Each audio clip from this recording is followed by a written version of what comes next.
المعصومین المظلومین اما بعد فقال اللہ تبارک و تعالی فی کتابہ المجید و فرقانہ الحمید بسم اللہ الرحمن الرحیم یا ایھا الذین آمنوا اطیعوا اللہ و اطیعوا الرسول و اولی الامر منکم فَإِن تَنَازَعْتُمْ فِي شَيْءٍ فَرُدُّوهُ إِلَى اللَّهِ وَالرَّسُولِ إِن كُنتُمْ تُؤْمِنُونَ بِاللَّهِ وَالْيَوْمِ الْآخِرِ ذَلِكَ خَيْرٌ وَأَحْسَنُ تَأْوِيلًا صدق اللہ العلی العظیم۔ درود پڑھیے محمد و آل محمد، اللہم صلی علی محمد و آل محمد وعجل فرجہ۔ تمام حاضرین اپنی حفظ و سلامتی کے لیے، مملکت پاکستان کے استحکام کے لیے، مقامات مقدسہ کی حفاظت کے لیے، علماء حق کی حفاظت کے لیے، تمام بیماروں کی شفا کے لیے، خصوصاً جن مومنین کے لیے دعا کی اپیل کی گئی ہے ان سب کی شفا یابی کے لیے، تمام مرحومین کی مغفرت کے لیے، تمام ظالمین کی نابودی کے لیے، مظلومین کی کامیابی کے لیے اور امام عصر کے ظہور میں تعجیل کے لیے ایک بار بلندتر محمدی صلوات پڑھیے۔ اللہم صلی علی محمد و محمد وعجل فرجہ۔ آپ تمام مومنین کی خدمت میں روز میلاد حضرت امام علی ابن موسیٰ الرضا علیہ السلام کی، اللہم صلی علی محمد و محمد، مناسبت سے آپ تمام مومنین کی خدمت میں ہدیہ مبارکباد عرض ہے، مبارکباد عرض کرتے ہیں آپ کی خدمت میں۔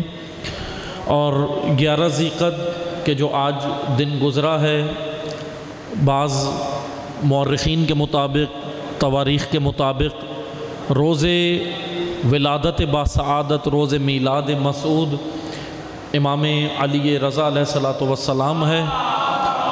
اللہم صلی علی محمد و آل محمد۔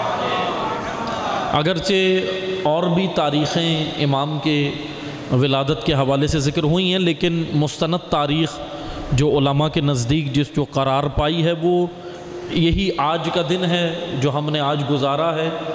بس میں مختصر سا، کیونکہ آپ کا زیادہ وقت نہیں لوں گا، آپ کافی دیر سے بیٹھے ہوئے ہیں یہاں پر مسجد میں، تو میں مختصر سا امام علیہ السلام کے حوالے سے آپ کی خدمت میں چند طالب علمانہ آرائز میں آپ کی خدمت میں پیش کروں گا۔ امام کی زندگی کے حوالے سے ان کی سیرت طیبہ مختصر سا میں آپ کی خدمت میں بیان کروں گا، کیونکہ اگرچہ تاریخ کے اندر جو امام کی سیرت طیبہ، امام کے افکار، امام کے نظریات اور امام کی سیرت و تعلیمات جو ذکر ہوئی ہیں، اگرچہ اس کے لیے یہ ایک نشست تو کافی نہیں ہے، لیکن میں مختصر سا خلاصہ آپ کی خدمت میں انشاءاللہ پیش کروں گا۔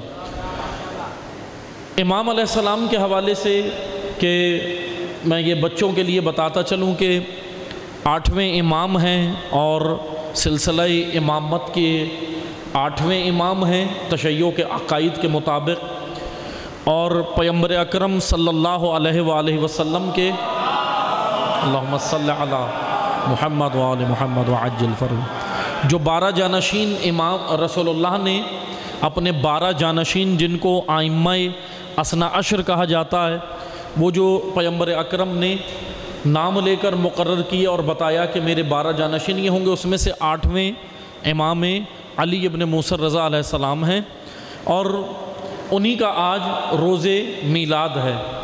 امام رضا علیہ السلام کے حوالے سے میں مختصر چیزیں بیان کروں گا کہ امام رضا علیہ السلام کی سیرت اسی آیت کی روشنی میں ہم نے دیکھنی ہے، کیونکہ یاد رکھیں ائمہ سے عقیدت، محبت، الفت اس کا اظہار ہم کرتے ہیں، اور یقیناً عقیدت مند اہل بیت کے پوری دنیا کے اندر پائے جاتے ہیں۔ کوئی خطہ، کوئی ملک، کوئی علاقہ، کوئی قریہ ایسا نہیں ہے جہاں پہ اہل بیت کے محبت کرنے والے یا عقیدت مند نہ ہوں۔ عقیدت مند اہل بیت کے ہر جگہ ہیں، لیکن اسی آیت کی روشنی میں سورہ مبارکہ نساء کی 59 نمبر آیت ہے، 59 سورہ نساء کی آیت ہے کہ خداوند تبارک و تعالیٰ کا فرمان ہے، یا ایھا الذین آمنوا اطیعوا اللہ و اطیعوا الرسول و اولی الامر منکم۔ مشہور آیت ہے، معروف آیت ہے، آپ سنتے ہیں۔ آج کے روز کا پیغام اصل میں یہی آیت ہے، اور اس آیت کے اندر جو اصل نقطہ ہے جو خداوند تبارک و تعالیٰ نے ہمارے لیے بیان کیا ہے وہ ہے اطاعت رسول اور اطاعت اولی الامر، ان کی اطاعت۔ یعنی روز میلاد آئمہ یا روز شہادت آئمہ، یہ دونوں جو ہوتے ہیں یا ہماری طرف آتے ہیں، یہ ان امام سے عہد کے دن ہوتے ہیں، یہ جو سال میں بار بار تکرار ہوتے ہیں۔ ہر سال آئمہ کے روز میلاد آتے ہیں، ہر سال آئمہ کے روز شہادت آتے ہیں۔ دراصل عزیزان محترم، یہ امام سے عہد کا دن ہوتا ہے، اس لیے نہیں ہوتا کہ ہم بس ایک دن آئیں اور ایک میلاد برپا کر کے چلے جائیں۔ اگرچہ یہ میلاد اس لیے رکھا جاتا ہے تاکہ ہم ان کی یاد منائیں، اور یاد اس لیے منائی جاتی ہے تاکہ یاد کے ذریعے راہ پر بھی چل پائیں، راہ پر چل پڑیں، کیونکہ اگر صرف یاد تک محدود رہے اور راہ پر نہیں چلے تو اس میلاد کا حق ادا نہیں ہوگا۔ میلاد کا حق ادا جب ہوتا ہے، ان کی محافل کا حق ادا جب ہوتا ہے، ان کی مجالس کا حق ادا جب ہوتا ہے کہ جب ہم ان کے پیغامات پر عمل بھی کریں، ان کے مطابق اپنے آپ کو، اپنے گھر کو، اپنے گلی محلے کو، اپنی اولاد کو، اپنے قریہ کو، اپنے ملک کو، اپنے سماج کو، اپنی تہذیب کو، اپنے تمدن کو، اپنے روزمرہ امور کو جب ان کی سیرت کے مطابق ڈھالیں گے تو اس کا مطلب کہ ہم نے اب ان کے میلاد برپا کرنے کا حق ادا کیا ہے۔ یعنی حق ادا جب ہوگا کہ جب ہم ان کی سیرت پر چل پڑیں، ورنہ مجالس ہو یا میلاد ورنہ پھر ایک رسم بن جاتا ہے، اور اگر کوئی چیز رسم بن جائے تو پھر اس کی روح نکل جاتی ہے، اور بغیر روح کے کوئی بھی عبادت بھی خداوند تبارک و تعالیٰ کو بغیر روح کے قبول نہیں ہے۔ اگر نماز بھی اس کے اندر بھی روح نہ ہو، مثال کے طور پہ جیسے آپ دیکھ رہے ہیں ابھی ہمارے بدن کے اندر روح ہے، طبیعی روح ہے، بدن کے اندر ہے، طبیعی روح ہمارے بدن سے نکل جائے تو کیا ہوگا؟ بدن مردہ ہو جائے گا۔ مردہ بدن کسی کام کا نہیں ہوتا، مردہ بدن نہ سن سکتا ہے، نہ دیکھ سکتا ہے، نہ ہل سکتا ہے، نہ حرکت کر سکتا ہے، کچھ نہیں کر سکتا۔ اسی طرح عزیزان محترم، جب عبادتوں کی روح نکل جائے، نماز کی روح کیا ہے؟ نماز کی روح ہے کہ نماز برائیوں سے روکے، نماز عملی چیز ہے۔ یہاں ہم پنجگانہ نماز پڑھ کے جب معاشرے میں جائیں تو برائی سے اپنا دامن بچائیں، رکیں، اور لوگوں کو تاکید کریں، روکے بھی۔ یہ نماز کی اصل روح ہے، عبادتوں کی روح ہے۔ بس اسی طرح ذکر اہل بیت کی روح یہ ہے کہ اہل بیت کی سیرت پہ عمل کیا جائے۔ آئیں 8ویں امام کی ہم بارگاہ میں آتے ہیں، دیکھتے ہیں 8ویں امام کی زندگی کہ 8ویں امام نے کیا زندگی بسر کی ہے، کیا کیا ہے۔ میں مختصر سا بیان کروں گا کیونکہ وقت محدود ہے، آپ کافی دیر سے بیٹھے، میں مختصر بیان کروں گا، بس توجہ سے سنیے گا، میں جلدی جلدی بیان کروں گا۔ جب ہم 8ویں امام کی زندگی میں آتے ہیں تو 8ویں امام کا دور بنو عباس کا دور ہے۔ یہ سب جانتے ہیں، تاریخ سنی ہے آپ نے، ممبر سے بھی سنی ہے، اور اہل مطالعہ ہیں تو اسٹڈی بھی کیا، آپ لوگوں نے مطالعہ بھی کیا ہے کہ 8ویں امام کی جب ہم زندگی دیکھتے ہیں بنو عباس کا دور ہے۔ 8ویں امام کو جو مسائل درپیش تھے، توجہ سے سنیے گا، آج ہمارے معاشرے کے اندر جو مسائل نظر آتے ہیں وہ ہم ان اہل بیت کی سیرت پر عمل کر کے اپنے مسائل کا حل نکال سکتے ہیں۔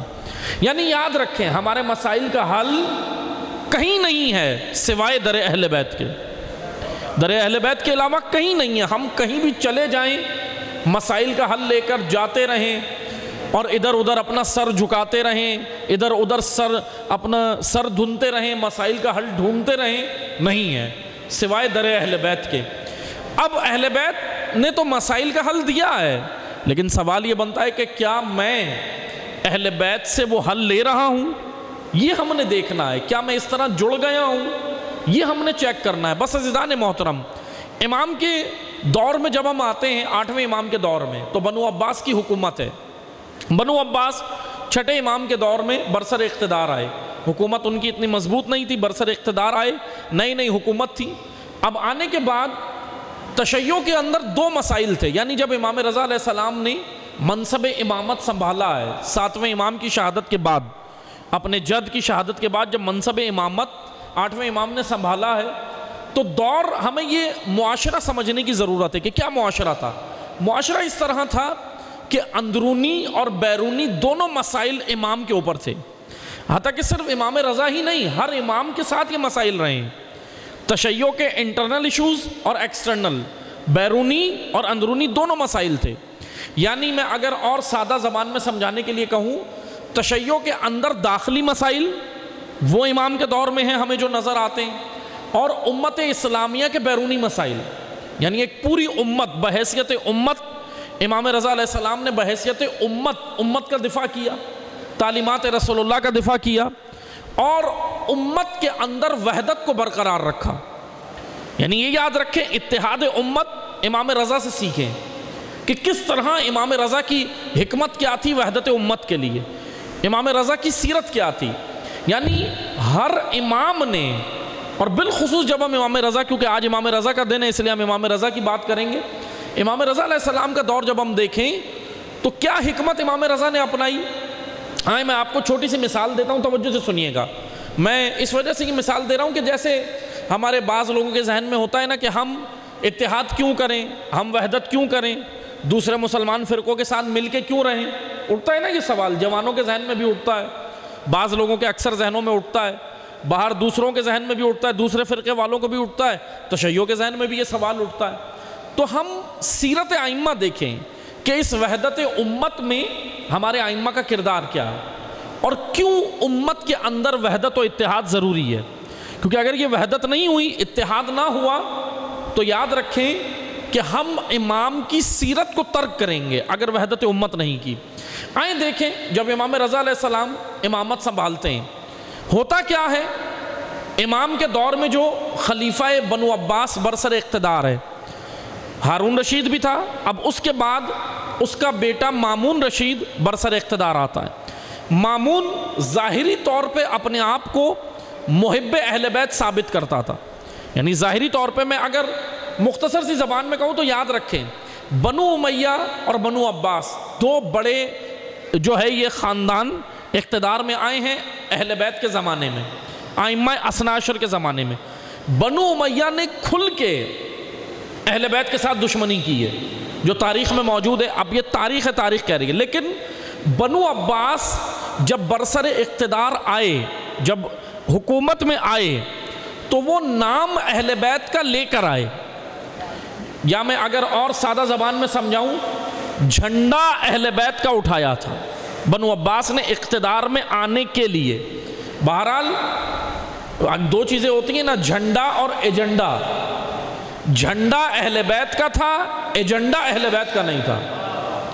اب یہ ہم نے دیکھنا ہے، ہوشیار ہوں، اپنے اندر بصیرت پیدا کریں۔ اب ضروری نہیں کہ ہر جھنڈا اہل بیت کا اٹھانے والا ایجنڈا بھی اہل بیت کا رکھتا ہو، اس لیے آج بھی ہم نے جھانک کے دیکھنا ہے کہ ہر جو جھنڈا اٹھا کر اہل بیت کا ہمیں آواز دے رہا ہے کہ آؤ ہم اہل بیت کے طرفدار ہیں، آؤ ہم اہل بیت کا نظام چاہتے ہیں، آؤ ہم اہل بیت کا سسٹم چاہتے ہیں، تو اب یہی کام تو بنو عباس نے بھی کیا تھا۔ اس لیے ہم نے جھانک کر دیکھنا ہے کہ کیا حقیقتاً وہ اہل بیت کا ہی طرفدار ہے یا ایجنڈا اندر کچھ اور ہے۔ آئیں آ کر دیکھیں، بنو عباس جب برسر اقتدار آئے تو دو لوگوں نے بڑا اہم کردار ادا کیا تھا۔ توجہ سنیے گا، تاریخ کے دو بڑے کردار، ایک تو مشہور ہے لیکن دوسرے کا نام اتنا زیادہ لیا نہیں جاتا، اس وجہ سے تشیع میں زیادہ مشہور نہیں ہے، لیکن میں دونوں کا کردار بتاتا ہوں۔ دونوں ظاہری طور پہ محب اہل بیت تھے، اہل بیت کے چاہنے والے تھے۔ ایک شخصیت ہے ابو مسلم خراسانی، یہ مشہور ہے، آپ سنتے رہتے ہیں، ابو مسلم خراسانی۔ یہ بچے جوانان یہ سب یہ نام یاد کر لیں تاکہ ہمیں پتہ رہے کہ کس نے اہل بیت کے ساتھ کیا کیا ہے اور اہل بیت نے رویہ کیسا رکھا کس کے ساتھ۔ اور ہمیں بھی آج اسی بصیرت کی ضرورت ہے جو امام رضا ہمیں دینا چاہ رہے ہیں۔ ہمیں آج حکمت عملی رضوی کی ضرورت ہے، رضوی حکمت عملی کی ضرورت ہے، امام رضا کی حکمت عملی کی ضرورت ہے اپنے معاشرے میں جینے کے لیے۔ ایک شخصیت ہے ابو مسلم خراسانی۔ ابو مسلم خراسانی یہ خراسان کی زمین پہ تھا، ایران کے اندر جو صوبہ ہے خراسان۔ لیکن یہ بھی یاد رکھیں، جغرافیائی حساب سے جتنا آج صوبہ خراسان ہے، پہلے زمانے میں ائمہ کے زمانے میں خراسان صوبہ اتنا نہیں تھا، جغرافیے کے اعتبار سے اور زیادہ وسیع تھا، یعنی بڑا تھا اور زیادہ وسیع تھا۔ ایک بار درود پڑھیے محمد والے۔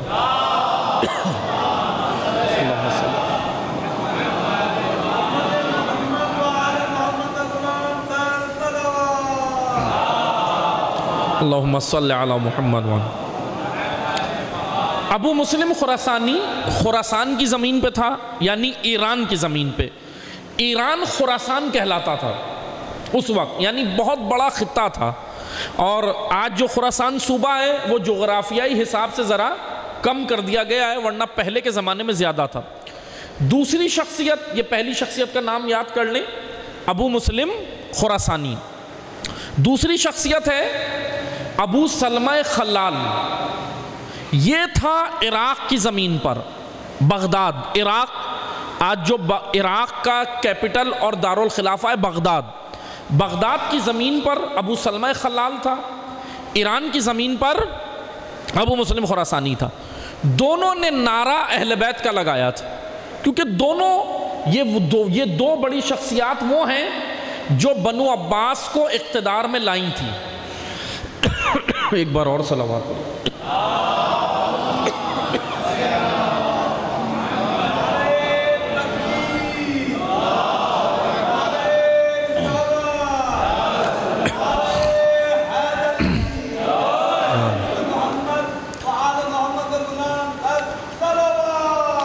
اللہم صلی علی محمد وآل محمد وعجل۔ ابو مسلم خراسانی اور ابو سلمہ خلال، یہ دو شخصیات بنو عباس کو اقتدار میں لائیں تھیں، یعنی ان دونوں کا مرکزی کردار تھا تشیع کو بنو عباس کی جانب راغب کرنے میں، کیونکہ یہ دونوں شخصیات نے جو لشکر جمع کیا تھا وہ اہل بیت کے نام پر کیا تھا۔ تشیع کو جو جمع کیا تھا وہ اہل بیت کے نام پہ کیا تھا۔ تشیع اس وقت علوی کہلاتے تھے، تاریخ کا نام تشیع کا علوی ہے، علوی، یعنی جتنی بھی جو امیر المومنین کے پیروکار تھے۔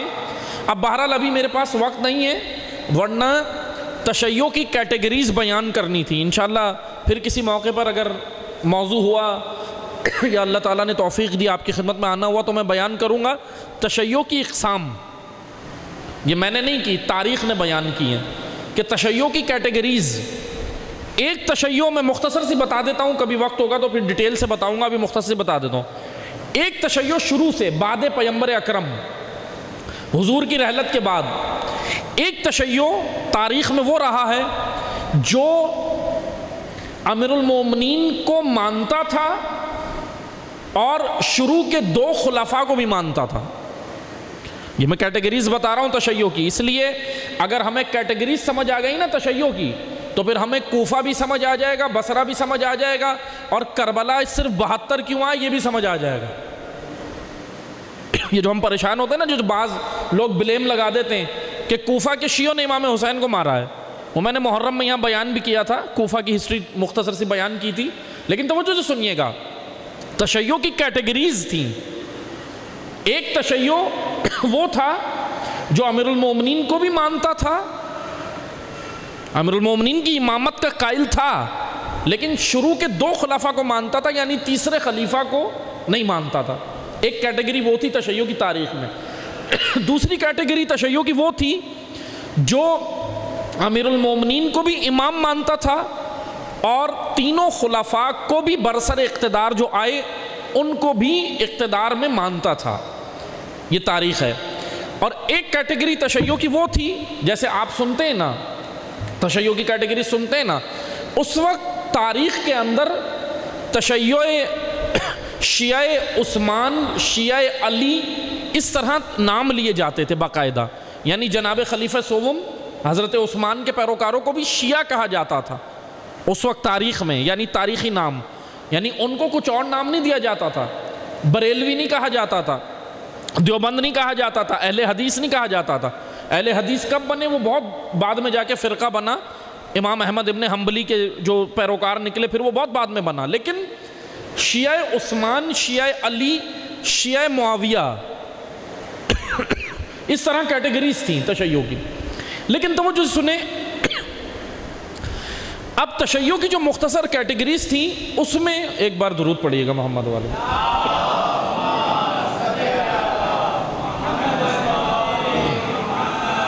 بس میں اس لیے بیان کر رہا ہوں تاکہ ہمیں سمجھ آئے کہ تاریخ میں تشیع کا نام کیا ہے، کیونکہ جب ہم اسٹڈی کرتے ہیں نا کتابیں، جب آپ تاریخ کی کتاب پڑھیں گے تو اس میں آئے گا علویوں کی تحریک، فلاں تشیع کی تحریک، یہ تحریک وہ تحریک، تو اس لیے پتہ نہیں ہوتا تو ہم تیزی سے گزر جاتے ہیں، ہم سمجھتے ہیں کہ ساری تحریکیں پھر تشیع کی تھیں۔ بہت ساری تحریکیں شیعہ تحریکیں نہیں تھیں، جو علوی تحریکیں کہلائی ہیں وہ اہل بیت کے فالوورز ہوتے تھے، وہ اٹھے ہیں، انہوں نے بہت ساری شخصیات کی پیروی کی اور پھر آگے نکلے اور پھر تلواریں اٹھائیں، حکومتوں کے خلاف اٹھے، باقاعدہ قیام کیا۔ لیکن توجہ سے سنیں، بس میں مختصر سا بیان کروں گا، وقت محدود ہے۔ اب آئیں ہم ان دو شخصیات کی جانب، ابو مسلم خراسانی اور ابو سلمہ خلال۔ ابو مسلم خراسانی جو تھا وہ بھی اہل بیت کا نام لیوا تھا۔ اب اس کے عقائد، علم کلام اس کے اوپر بحث کرتا ہے۔ اس کے عقائد کیا تھے؟ اس کے عقائد یہ تھے کہ وہ امیر المومنین کو بھی امام مانتا ہے اور تمام خلفاء کو بھی برسر اقتدار مانتا ہے۔ ٹھیک ہے، یہ تاریخ ہے۔ اسی طرح ابو سلمہ خلال، اس کے بھی عقائد میں ہمیں یہی نظر آتا ہے جب ہم دیکھتے ہیں تاریخ میں۔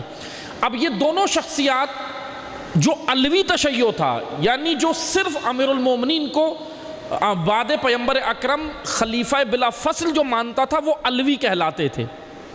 جو خلیفہ بلا فصل امیر المومنین کو مانتے تھے، ان کے بعد جن کو تاریخ میں مخالفین تشیع نے رافضی کہا ہے، رافضی، روافظ، رافضی کہتے ہیں انکار کرنے والے کو۔ رافضی کس کو کہا ہے؟ جو امیر المومنین کو تشیع، جو امیر المومنین کو خلیفہ بلا فصل رسول اللہ کے بعد مانتا ہے، اس کو کہا تھا۔ اس کو رافضی تاریخ میں لکھا مخالفین تشیع نے، دوسروں نے، اور اس کو تشیع کے مورخین نے علوی لکھا ہے، علوی۔ اب توجہ سے سنیں، ابو مسلم خراسانی اور ابو سلمہ خلال علوی نہیں تھے، عقائد میں علوی نہیں تھے، عقائد میں رافضی نہیں تھے۔ ان دونوں نے تحریک بنائی، ان دونوں نے بنو عباس کو برسر اقتدار میں لانے کے لیے ان دونوں نے تحریک چلائی تھی، جھنڈا اہل بیت کا اٹھایا تھا۔ ابو مسلم خراسانی نے امام حسین کا پرچم اٹھایا تھا کہ ہم جو قیام کر رہے ہیں وہ اس حکومت کے لیے کر رہے ہیں، بنو امیہ کی حکومت ہم نے ہٹانی ہے۔ ابو مسلم نے یہ نعرہ لگایا تھا کہ ہمارا قیام اس حکومت کے لیے جس کے لیے حسین ابن علی کربلا گئے ہیں، یعنی ولایت کے لیے، امامت کے لیے۔ یہی نعرہ عراق کی زمین پر ابو سلمہ خلال نے لگایا تھا۔ لیکن عزیزان محترم، دونوں کا ایجنڈا بنو عباس کو برسر اقتدار لانا تھا۔ جھنڈا اہل بیت کا تھا، ایجنڈا اہل بیت کا ان کے پاس نہیں تھا۔ بہت سارے لوگ بے شعوری کی وجہ سے ان کے دھوکے میں آ گئے۔ ابو مسلم خراسانی نے خراسان ایران کی زمین پر 1 لاکھ کا لشکر تیار کر لیا۔ ابو سلمہ خلال نے ہزاروں کا لشکر عراق کی زمین پر تیار کر لیا۔ اور ابو سلمہ خلال نے، کیونکہ وہ چھٹے امام کا دور تھا جب انہوں نے تحریک چلائی تھی، وہ 8ویں کا نہیں تھا، وہ چھٹے امام کا دور تھا۔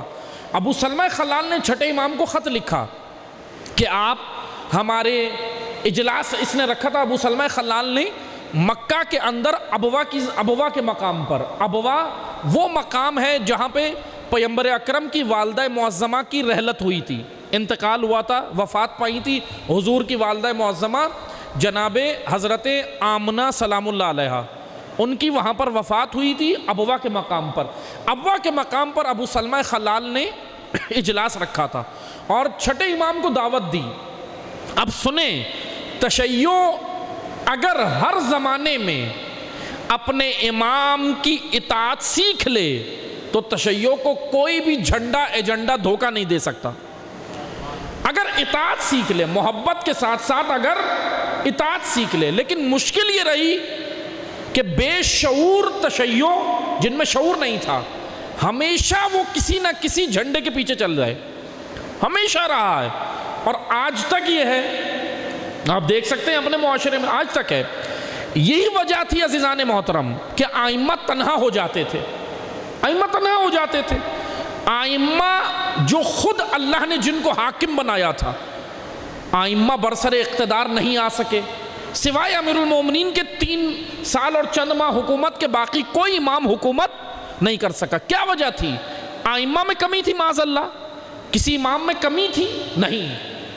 پیروکاروں میں کمی تھی، محبت تو کرتے تھے، عقیدت تو رکھتے تھے، الفت تو رکھتے تھے، اطاعت بہت کم کرتے تھے۔ یہی تو بنیادی وجہ تھی۔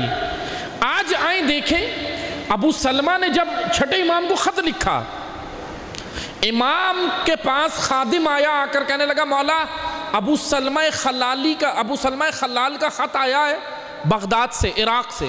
چھٹے امام نے کیا عمل کیا؟ چھٹے امام نے کہا یہ خط نہیں، فتنہ ہے، اس کو جلا دو۔ امام نے خط پڑھا بھی نہیں، تاریخ کہتی ہے امام نے خط پڑھا بھی نہیں، امام نے کہا جلا دو۔ اب آئیں 8ویں امام کے دور میں، یہ تو بنو عباس اقتدار آ گئے نا۔ کس کی وجہ سے بنو عباس اقتدار آئے؟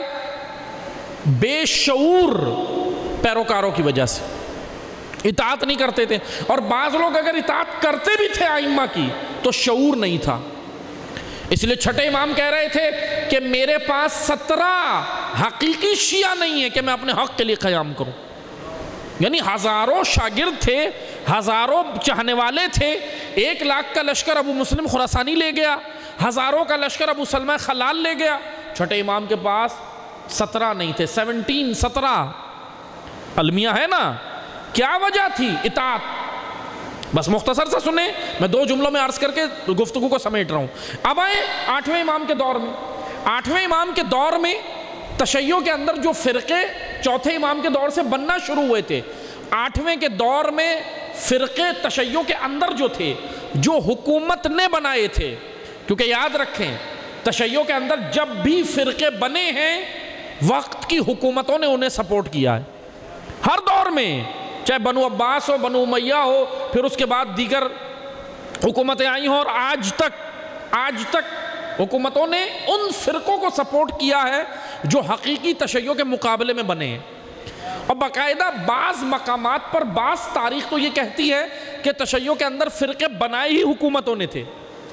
ان میں سے سب سے بڑا مسئلہ جو امام رضا کے دور میں تھا وہ تھا امام کے مقابلے میں امام بنانا۔ امام رضا کے سگے بھائی نے، جس کا نام زید ملتا ہے تاریخ میں، زید، امام رضا کے سگے بھائی نے دعوی امامت کیا تھا کہ امام رضا امام نہیں ہے، میں امام ہوں۔ خاندان دیکھیں، 7ویں امام کا سگا بیٹا ہے، امام رضا کا سگا بھائی ہے زید۔ اب آپ دیکھیں تاریخ دیکھیں، المیہ دیکھیں، امام رضا کا سگا بھائی ہے زید۔ اب وہ زید نہیں، زید شہید اور ہیں جو 4تھے امام کے دور میں تھے، وہ جن سے زیدی سادات ہیں وہ زید اور ہیں۔ یہ 8ویں امام کا سگا بھائی ہے زید۔ اس نے دعویٰ کیا کہ میں امام ہوں، امام رضا امام نہیں ہے، اور اس نے فرقہ بنا دیا، فرقہ زیدیہ۔ یہاں پہ 8ویں امام کے دور میں ایک اور فرقہ بنا ہے، زید کے فالوور، زید کے پیروکار، اور زید کو سپورٹ مامون کر رہا تھا۔ زید کو باقاعدہ خفیہ طور پہ سپورٹ مامون کی تھی، حکومت کی تھی۔ اس وقت کا مامون کون تھا؟ صدر، وزیر اعظم، سب کچھ تھا نا، بادشاہ وقت تھا مامون رشید، وہ سپورٹ کر رہا تھا۔ اب توجہ سے سنیں، امام رضا علیہ السلام نے ایک مقابلہ امام رضا علیہ السلام کا اس محاذ پہ تھا۔ امام کی شخصیت دیکھیں، امام نے کیا کیا۔ بس ہم مصائب میں 2 جملے سنتے ہیں، امام کو زہر دیا، امام ہم رو کے چلے جاتے ہیں، لیکن زندگی بھی سنیں۔ امام کے اوپر ایک سب سے بڑا محاذ تھا انٹرنل، اندر تشیع کے اندر فرقے بن رہے تھے، امام رضا نے ان کو کنٹرول کرنا تھا۔ غلو، غالیت اور نصیریت کا پرچار تشیع کے اندر تھا۔ ان غالی عقائد کو امام رضا نے روکا، یہ کام امام رضا علیہ السلام نے کیا۔ مناظرے کی، باقاعدہ مناظرے، علمی مناظرے تاریخ میں موجود ہیں، کلامی بحث عقیدہ توحید پر، عقیدہ نبوت پر، امامت پر، ولایت پر، ان موضوعات پہ بحث کی امام رضا علیہ السلام نے۔ یہ انٹرنل ایشوز تھے۔ دوسرا، باہر سے ایک اور محاذ جو امام رضا علیہ السلام کے اوپر تھا، سب سے بڑا محاذ، میں اس کو مختصر سا بیان کر کے بس آپ کے زحمت تمام، بڑا محاذ تھا امت جو مسلمان ہوئی تھی، زرتشتی مذہب پہ اس کو پلٹانا۔ زرتشتی مذہب ایران کا سب سے بڑا مذہب رہا ہے تاریخ میں۔ پیغمبر اکرم کے آنے سے پہلے زرتشت، بہرحال ابھی وقت نہیں ہے میں اس کی زیادہ ڈیٹیل بیان کروں، ورنہ اس کے فالوورز آج زرتشتی مذہب کے آج بھی ہیں ہندوستان کی زمین پہ، کیونکہ وہ مائیگریٹ کر کے گئے تھے، ہجرت کر کے گئے تھے، آج بھی زرتشتی موجود ہیں ہندوستان کی زمین پہ، اور ایک اور بات، ہندوستان کے جو بڑے بزنس مین ہیں، کاروباری بڑے بزنس مین، ان میں 8-10 تقریباً بڑے بزنس مین وہ زرتشتی ہیں، ایرانی ہیں، ایران سے ہجرت کر کے وہاں گئے تھے، زرتشتی ہیں۔ بہرحال توجہ سے سنیں، ابھی ہم اس بحث میں نہیں جاتے کہ زرتشتیوں کا کیا سلسلہ ہے، زرتشتی تو ایک الگ بحث ہے۔ زرتشتی مذہب کا ایک بڑا پیروکار تھا جس کا نام ہے فضل ذو الریاستین۔ فضل ذو الریاستین نام یاد کر لیں۔ فضل امام رضا کے دور میں، کیونکہ مامون نے امام رضا کو مدینہ سے ایران بلوا لیا تھا، خراسان بلوا لیا تھا نا ایران، امام رضا خراسان آ گئے۔ اب یہاں پر جو سب سے بڑا محاذ امام رضا کے سامنے کھڑا تھا وہ تھا فضل خود۔ جانتا یہ فضل کون تھا؟ ظاہری طور پہ مسلمان تھا، ظاہری طور پہ نماز پڑھتا تھا، روزے رکھتا تھا، سب کچھ کرتا تھا، لیکن یہ فضل ذو الریاستین ایجنٹ تھا کفار کا، کافروں کا سب سے بڑا ایجنٹ تھا۔ یہ زرتشتی مذہب کا پیروکار تھا، یہ مسلمان ہوا تھا ایک سازش کے تحت، ظاہری طور پہ مسلمان ہوا اور لوگوں کو واپس اس کا یہ کہتا یہ تھا کہ میں جتنے بھی ایرانی کیونکہ مسلمان ہو گئے تھے نا، پیغمبر اکرم کے دور، پیغمبر اکرم کے آنے سے پہلے ایرانی زرتشتی تھے، پھر اس کے بعد ایران کی زمین پہ اسلام پھیلا اور مسلمان ہو گئے۔ جب ایرانی مسلمان ہو گئے تو یہ فضل کہتا تھا کہ میں ایرانیوں کو واپس ان کے مذہب پہ پلٹاؤں گا۔ جیسے آج ہندوستان میں مسلمانوں کے لیے بی جے پی، بھارتی جنتا پارٹی بی جے پی، اسی کی رکن ایک ملعونہ عورت جس کا نام نوپور شرما ہے، جس نے پیغمبر اکرم کی شان میں گستاخی کی ہے، یہی بی جے پی نے آج انڈیا کو، بھارت کو اس دوراہے پہ کھڑا کر دیا کہ بھارت کے اندر خانہ جنگی کا ماحول بن گیا ہے، خانہ جنگی کا۔ یہی جیسے وہ ہندو کیا کہتے ہیں جو ایکسٹریمسٹ ہندو ہیں، اب سارے ہندو ایسے نہیں ہیں ہندوستان میں، یہ بھی یاد رکھیں، یعنی سارے ہندو ایسے نہیں ہیں کہ ایکسٹریمسٹ ہو، سارے ہندو ایسے نہیں ہیں جو مسلمانوں کو مارنے کے لیے، نہ، یہ بی جے پی کی لگائی ہوئی آگ ہے۔ بی جے پی صرف ایک یہ پارٹی ہے جو اقتدار میں پارٹی ہے، مودی کی، نریندر مودی کی پارٹی۔ جیسے بی جے پی آج کہتی ہے کہ یہ جو مسلمان جتنے ہیں نا بر صغیر پہ، ہم اور ہندوستان میں جتنے مسلمان رہتے ہیں، بی جے پی یہ کہتی ہے، ان کا یہ کہنا ہے کہ پہلے یہ سب ہندو تھے، یہ مسلمان ہو گئے، اب ہمارا مقصد یہ ہے، بی جے پی یہ کہتی ہے اب ہمارا مقصد یہ ہے کہ ان سب کو واپس ہندوازم کی جانب پلٹانا ہے، اور جو نہیں پلٹے گا اسے کاٹ دو، ذبح کر دو۔ یہ بی جے پی کا کہنا ہے۔ یعنی میں نے تاریخ سے اس لیے مثال دی کہ بی جے پی جو آج کر رہی ہے یہ کام فضل لے کر آیا تھا ایران کی زمین پہ۔ فضل ذو الریاستین امام رضا کے دور میں تھا، اور فضل یہ کہتا تھا کہ میں ان کو واپس زرتشتی بناؤں گا۔ بس 2 جملے سنیں مختصر۔ امام رضا کے سامنے سب سے بڑا محاذ فضل کا چہرہ بے نقاب کرنا تھا۔ اور پھر میں آپ کو ایک اور اہم بات بتاؤں، توجہ سے سنیے گا۔ فضل وزیر اعظم تھا اس وقت مامون کی حکومت میں، معمولی شخص نہیں تھا۔ فضل کو مامون نے وزیر اعظم بنایا ہوا تھا، یعنی 2 عہدے فضل کے پاس تھے۔ وہ آرمی جو فوج تھی مامون کی، بنو عباس کی جو خلفاء کی جو فوج تھی، اس کا بھی چیف تھا فضل، یعنی چیف آف آرمی سٹاف جیسے آج ہوتا ہے، چیف آف آرمی سٹاف جو اس وقت کا تھا وہ بھی فضل تھا، اور وزیر اعظم بھی فضل تھا۔ یعنی 2 بڑے عہدے مامون کی حکومت میں فضل کے پاس تھے۔ اب توجہ سے سنیں، جیسے میں آپ کو مثال دیتا ہوں، آپ نے دیکھا تھا نا جیسے پرویز مشرف کا دور تھا، وہ صدر بھی تھا اور وردی بھی تھی، دونوں چیزیں تھیں نا، آرمی کا چیف بھی تھا اور وردی بھی تھی۔ ایسے فضل تھا کہ دونوں چیزیں اس کے پاس تھیں، وردی بھی تھی اور ملک کا بڑا عہدہ بھی تھا۔ لیکن یہ آیا کیوں تھا؟ یہ آیا اس لیے تھا تاکہ ایرانی مسلمانوں کو واپس زرتشتی بنائے۔ اب فضل اور مامون کی بھی آپس میں بنتی نہیں تھی، اگرچہ تمام مملکت کا سربراہ مامون ہی تھا، صدر مامون تھا اور اس کے نیچے فضل تھا، یعنی فضل کا بھی بڑا اثر و رسوخ تھا، فضل کے پاس بھی اچھی خاصی اتھارٹیز تھیں، یعنی ایسے نہیں تھا کہ کوئی معمولی آدمی ہو، اچھا خاصا اس کے پاس، جیسے میں ابھی مثال میرے پاس یہی بنتی ہے، پارلیمانی نظام ہوتا ہے نا، صدارتی نظام میں صدر سب کچھ ہوتا ہے، پھر وزیر اعظم کو نیچے کچھ دیا جاتا ہے، لیکن وزیر اعظم کی بھی ایک پاور ہوتی ہے۔ کیونکہ پاکستان میں صدارتی نظام نہیں ہے، دیگر ملکوں میں، پاکستان میں وزیر اعظم کے پاس زیادہ اتھارٹیز ہوتی ہیں صدر کی نسبت، لیکن بعض ملکوں میں صدارتی نظام ہوتا ہے۔ تو صدارتی نظام یہ تھا کہ سارا سسٹم جو تھا وہ مامون کے پاس تھا، لیکن فضل کو بھی اچھی خاصی پاور تھی، یعنی کافی پاور رکھتا تھا۔ فضل اور مامون کی آپس میں بنتی نہیں تھی، کسی بھی بات پہ جب جھگڑا ہوتا تھا، اب توجہ سے سنیں 2 جملے بس، فضل اور جب مامون کا آپس میں کسی بات پہ جھگڑا ہوتا تھا تو جانتے ہیں امام رضا کس کا ساتھ دیتے تھے؟ اب تشیع کے لیے بڑا یہ اہم نقطہ ہے، امام رضا کس کا ساتھ دیتے تھے؟ مامون کا۔ امام کا اپنا قاتل ہے مامون۔ اب اگر مجھ جیسے جذباتی آدمی سے کوئی کہے تو میں تو مامون پہ لعنت کروں گا گھر، اور میں تو کہوں گا کہ ارے امام مامون کا ساتھ کیوں دیں؟ لیکن امام کی حکمت عملی تھی، جانتے کیا؟ مامون گلا سڑا نام نہاد مسلمان ہی تھا، مامون شہوت پرست تھا اقتدار کا، مامون شہوت یعنی مامون اقتدار کی لالچ میں امام کو قتل کرا، اقتدار کی لالچ میں نا مامون نے۔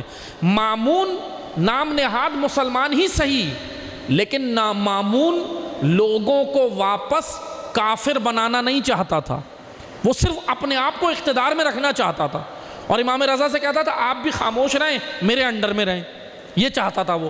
لیکن فضل کا ایجنڈا زیادہ خطرناک تھا، وہ لوگوں کو واپس کافر بنانا چاہتا تھا۔ تو جب حکمت عملی دیکھیں امام رضا کی، جب ان دونوں میں کسی بات پر جھگڑا ہوتا تھا امام رضا فضل کا ساتھ نہیں دیتے تھے، مامون کا ساتھ دیتے تھے عارضی طور پہ۔ کیوں؟ تاکہ لوگوں کو پیغام دے دیں کہ سنو، جب اے تشیع، اب اس میں ہمارے لیے جانتے کیا حکمت ہے؟ میں آخر میں ایک جملہ عرض کر کے بس دعا کرا دوں گا، توجہ سنیں۔ اس عمل میں امام رضا کے اس عمل میں ہمارے لیے حکمت یہ ہے کہ اے تشیع، اے امام رضا کے پیروکاروں، چاہنے والوں، اگر ایک طرف کافر ہو اور ایک طرف مسلمان ہو کسی بھی فرقے کا، تو تم مسلمان کا ساتھ دینا، چاہے نام نہاد ہی صحیح، لیکن امام رضا کی سنت اور حکمت یہ ہے، یہ ہے وحدت امت کا فارمولا۔ اللہم صلی علی محمد وآل محمد وعجل فرج۔ بعض کہتے ہیں نا ہم وحدت امت کیوں کریں؟ دین بچانے کے لیے وحدت ضروری ہے، کفار کی یلغار مسلمانوں پر روکنے کے لیے وحدت ضروری ہے۔ آج آپ مجھے بتائیں، ایکسٹریمسٹ ہندو، شدت پسند بی جے پی ہندوستان میں جب قتل مسلمانوں کو کر رہی ہے تو کیا گھر پہ جا کے پوچھ رہی ہے کس فرقے سے ہو؟ بریلوی ہو، دیوبند ہو، شیعہ ہو، کس مسلک سے ہو؟ نہیں پوچھ رہے۔ گولی نہیں پوچھتی کس مسلک سے ہو، تلوار نہیں پوچھتی کس مسلک سے ہو، بس یہ دیکھ کر کاٹا جا رہا ہے کہ مسلمان ہے، لا الہ الا اللہ محمد رسول اللہ پڑھنے والا۔ عورتوں کی عصمت دری کی جا رہی ہے۔ ہندوستان کے حالات اچھے نہیں ہیں، میڈیا پہ پابندی ہے دکھانے کے لیے، حتیٰ کہ ہندوستانی میڈیا تو کجا یوٹیوب چینل بھی بعض بند کر دیے ہندوستان نے، اپنے ہندوستان کے جو وہ یوٹیوب چینل جو اندر سے حقائق دکھا رہے تھے، ابھی وہ بھی بند کر دیے 4 دن پہلے ہندوستانی حکومت نے۔ اس لیے مسلمان یکجاں ہوں، امت ایک ہو مسلم حرم کی پاسبانی کے لیے، ایک ہو مسلم۔ مسلمانوں کے اتحاد میں طاقت ہے، عالمی سطح پر بھی مسلمان اور ملک کی سطح پر بھی مسلمان ایک ہوں اور اپنے دشمن کو پہچانے۔ اسی لیے امام خمینی نے کہا تھا تمہارا دشمن، آپس میں تم ایک دوسرے کے دشمن نہیں ہو، تمہارا اصل دشمن امریکہ و اسرائیل ہے، یعنی وہ اسٹیبلشمنٹ ہے عالمی جو تمہیں لڑوانا چاہتی ہے۔ اس لیے ہم دشمن کو پہچانیں۔ امام رضا کی حکمت یہ ہے کہ آپس میں وحدت، آپس میں محبت، آپس میں اتحاد اور دین کو بچانا اور دین کی شناخت اور اپنے بچوں کی تربیت امام رضا کے قانون پر کرنا، یہ آج کا ہمارے لیے پیغام ہے۔ دعا کرتے ہیں اللہ تعالیٰ ہمارے قلیل سے ذکر کو اپنی بارگاہ میں قبول فرمائے انشاءاللہ۔ پروردگارہ، آج ہمیں حقیقتاً امام رضا علیہ السلام کی سیرت طیبہ پر عمل کرنے کی توفیق عطا فرما۔ پروردگارہ، ہمیں اپنی اور اپنی بچوں کی تربیت امام رضا علیہ السلام کے خوبصورت قوانین کے مطابق کرنے کی توفیق عطا فرما۔ پروردگارہ آج عہد کا دن ہے، ہمیں حقیقتاً اپنے امام